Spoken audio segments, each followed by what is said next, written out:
the point guard. He's going to try to set up other people. But basically, for the Bulls, it's been a one-man gang offensively.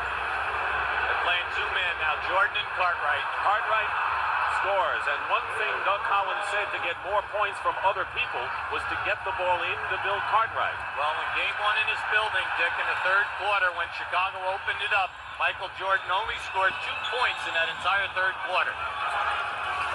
Red Holzman did a very good job. Pass is deflected. Cavaliers having a lot of trouble getting that entry pass in, and Grant follows Jordan. The Chicago Bulls lead by 2. That's what makes Michael so sensational a player. You know you have to guard him off the dribble, but his vision and the unselfishness of getting the other people easy layups. Talk about operating. What about the open court? Harper, you give him an inch, and he'll take it to you.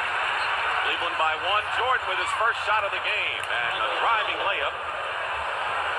Do you think that he got upset that Harper drove by him at the other end? So up front, it's Sellers, Cartwright, and Pippen. Jordan has it knocked away by Harper. D'Lo's been playing with a sprained ankle, sidelined him for game 3. But hits the jumper in the lane, and the Cavaliers lead by 4.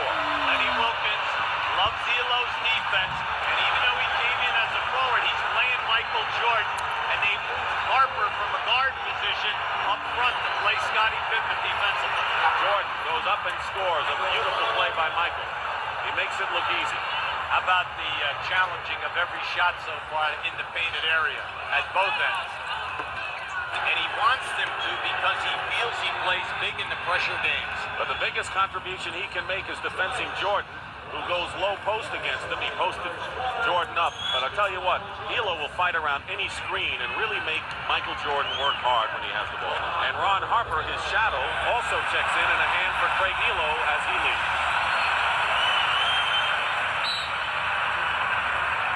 Harper's their man on Jordan.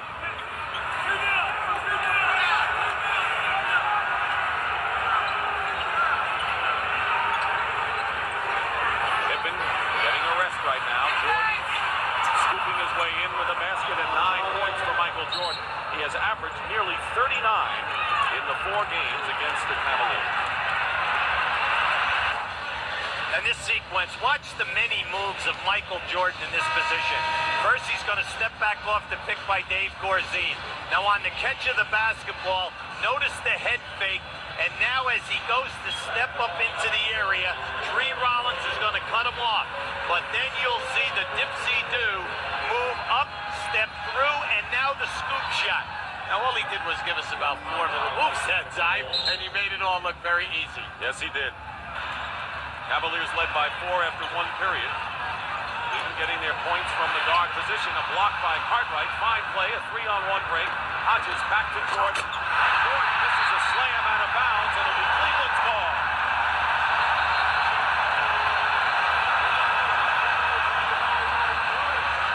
So I think what Michael Jordan, with all his greatness, has to do is still play in control for him.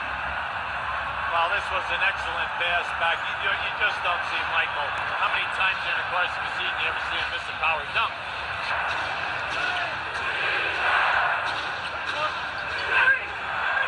Jordan off the screen, finds an opening. See you later. A left-handed layup. 11 now for Michael Jordan. Doug, in the second quarter, a great job at stopping them on the offensive boards. Well, we just told our guys, that loose balls are going to win this game. I mean, we did a good job defensively, and we'll get those loose balls. They're making such a commitment, UB, to trap us back there. We can throw out and get some easy baskets. Now, what about Michael? Will we see Michael take the ball up the floor a little bit more in this half, Doug, or will you keep it the way it's been going? Well, I've tried to mix it around a little bit, use our screen rolls judiciously so they don't get used to playing them, and then hit them quickly so that Michael has some shots. And I thought when we used them, we were effective with them. Right. They're both trying to maneuver around inside, and they're countering one another with physical force. Excellent job. Harper is guarding Jordan. Cartwright is out there to set a screen. Jordan using Cartwright as a pick man and hits his first shot of the second half. Jordan scored 7 in the first quarter and 7 in the second. Chicago's fortunate because of the turnovers the other way. Now watching this picture, how Michael Jordan will use Cartwright one way, come back the other, and Cartwright a little bit of a moving pick on Harper. A little more than 3 minutes going by in the third quarter. 52-48, the Cavaliers by 4. Their biggest lead was 8 points. Michael Jordan hits one, a three-point basket by Jordan. The second three-point hoop of the game by the Bulls. He has 19 points, and the Cavaliers' lead is cut to a single digit. Let me tell you something. That was a big-time three. Dribbling to his left, going away from the basket, stopping on a dime and hitting a three. His second three-point basket of the game. He's got 16, and Jordan lays it in. Jordan has 23. I don't know who's the greatest player. I guess Jordan is in this series without doubt, but Price will have to be the most courageous considering that groin injury and the way he's performed on it. Had a looping pass, turned it over. Here it is, Jordan again. See that little hesitation move, and he gets the defensive man to just relax, and then it's the explosion. And Williams didn't want any part of trying to get another foul.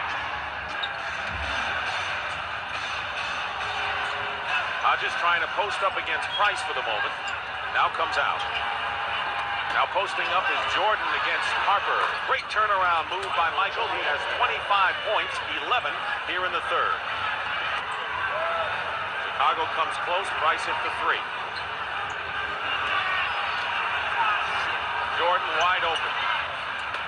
Off the screen, and Michael Jordan with 27 in the game all of a sudden. See, they had to double team that time, and by doing so, that opened up the ball movement. Michael Jordan comes back with two with under 9 minutes to play. Grant with the rebound. But you look at the scoreboard and you say Cleveland's doing almost everything right, and Chicago looms right over them like a dark cloud for Cleveland.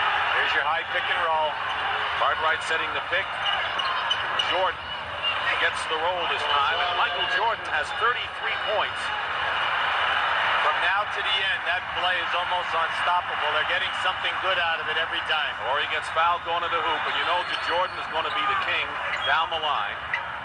Good pass, Price to Doherty. Blocked by Jordan, rebound by Cartwright. Pippen holds it.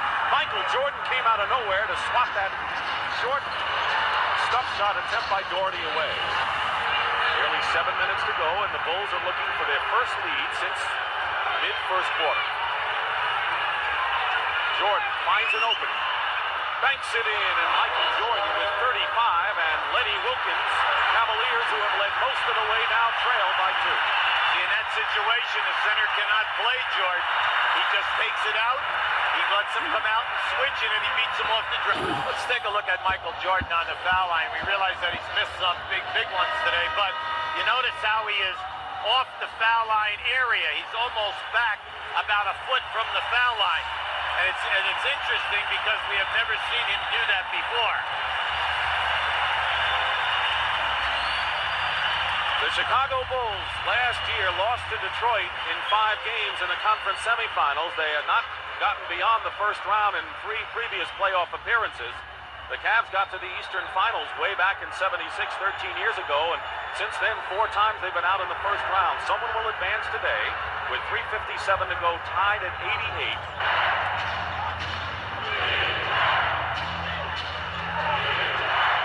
Jordan with 36 leads Chicago, 23 for Price. Jordan now with 38, and that breaks the tie. From now to the end, it'll be interesting to see if they release Harper every time a shot goes up by the Chicago Bulls. Chicago can get back and stay with him. Jordan down the middle, lays it in, the basket good, and a foul. So Michael Jordan breaks the tie and can give the Bulls a 3-point lead with 2:48 on the clock. Just watch how Michael Jordan splits 3 people there and goes right to the glass. And it's interesting that they're not going for the shot clock. Harper's 4th personal foul. And in and out. So it's 92-90 as Jordan again having a tough day from the line. 40 points for Michael Jordan. Taking the ball at the opposite end of the floor. See, what that does is that gives you, it straightens out your defense, and it does not allow you the half court being able not to play the guy out of bounds and possibly force a turnover. They have plenty of time to get it in bounds and get it up the floor. Chicago has a 20-second timeout and a regular timeout. Pippen brings it across, defended by Harper. 11 seconds to go. In the middle of the floor. Jordan has it. And Jordan puts up a jumper and hits with 6 seconds to go. Jordan hits the basket and now has 42 points in the game, and the Cavaliers have called a timeout. They have 1 timeout remaining, and Michael Jordan, who was not an impressive shooter at all in the first half, has 28 points in the second half, including these two big ones to give Chicago the lead. Now, Elo was hit in the face, but that might have been just incidental contact. Yeah, but it came off of the shoulder as he was defending Michael Jordan. Now, Michael just elevated on that. There was no way he could get up. Sellers will inbound.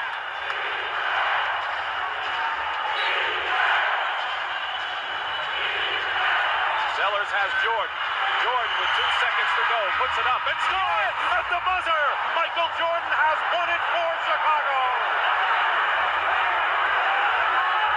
Michael Jordan hit the basket at the buzzer. As a disconsolate Lenny Wilkins leads the floor. And for the second time today, the visiting team has won the deciding game in an opening round series.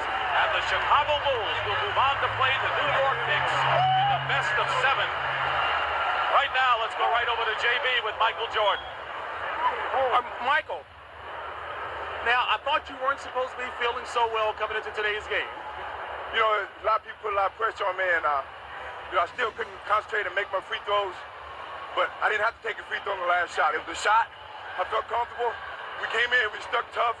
We hung right in there, gave ourselves a chance to win, and we won the ball game. As we take a look at this replay, now you're not one to do an awful lot of boasting, but you had some boasts to make to a few Chicago writers about this series. A lot of people put us out of this whole series, and you know, I opened my mouth a little bit, and I challenged the guys, I challenged myself, and said we could win in 4.